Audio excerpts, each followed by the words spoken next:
نور وی چې موږ دغسې رپورټ نه ورته ویلي دي.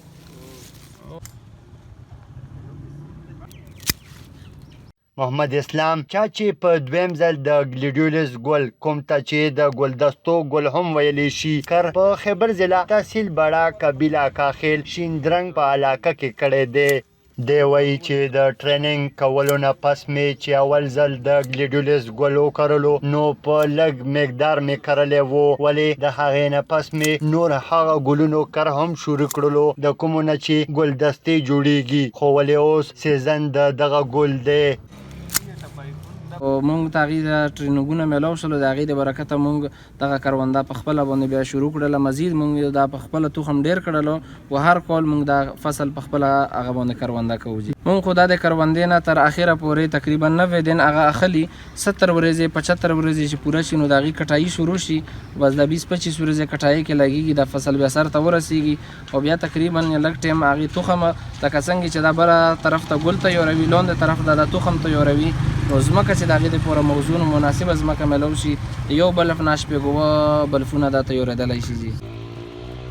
دوی زیاته کړه چې دکانداران په سپین رنګ کې دا ګل خوښوي او بیا که چېرې د دې نه سور جوړوي نو په سور رنګ کې ډوب کړي نو دا د رنګ جذب کولو نه پس بیا په خپله په سور رنګ کې بدل شي او دغسې په نورو ډېرو رنګونو کې هم. په وخت کې یو ګل 35-36 روپۍ هغه خرڅېږي د سټیک په اعتبار سره، او خو زیات ډیمانډ دا د سپین کلر دی. د نور کلرونه چې څومره هم دي په هغې کې د هغې ریټ کم وي. بیا ډیمانډ ځکه داسې زیات دی چې په دغه کلر باندې مختلف قسم نور رنګونه خیژوي. دوی زمیندارانو ته مشوره ورکړله چې د نورو روایتي فصلونو سره د یو ځل په دغه ګل باندې هم ټرای وکړي، ځکه چې د دې نه ډېره زیاته فایده دوی ته میلاویدی شي. زمیندارانو له موږ دا پیغام دی چې مخکې زمانې چې کوم روایتي فصلونه وو په زړه طریقه باندې وو هغه دې پرېږدي، زراعت او زمیندارۍ له چلو شي جدید طریقه جدید فصلونو په دغه طریقه باندې د هغې کاشت او کرونده وکړي.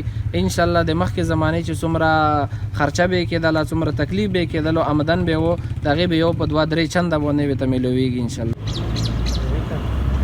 په سپین رنګ کې دا ګلونه بیا د پېښور بېلابېلو برخو ته ورسیږي، دې لا بیا بېلابېل قسمه رنګونه ورکي او د خوشحالو او نورو تقریباتو په موقع د تحفو په صورت کې ورکولی شي. محمد الله خان افریدي، سنو پښتونخوا، خیبر.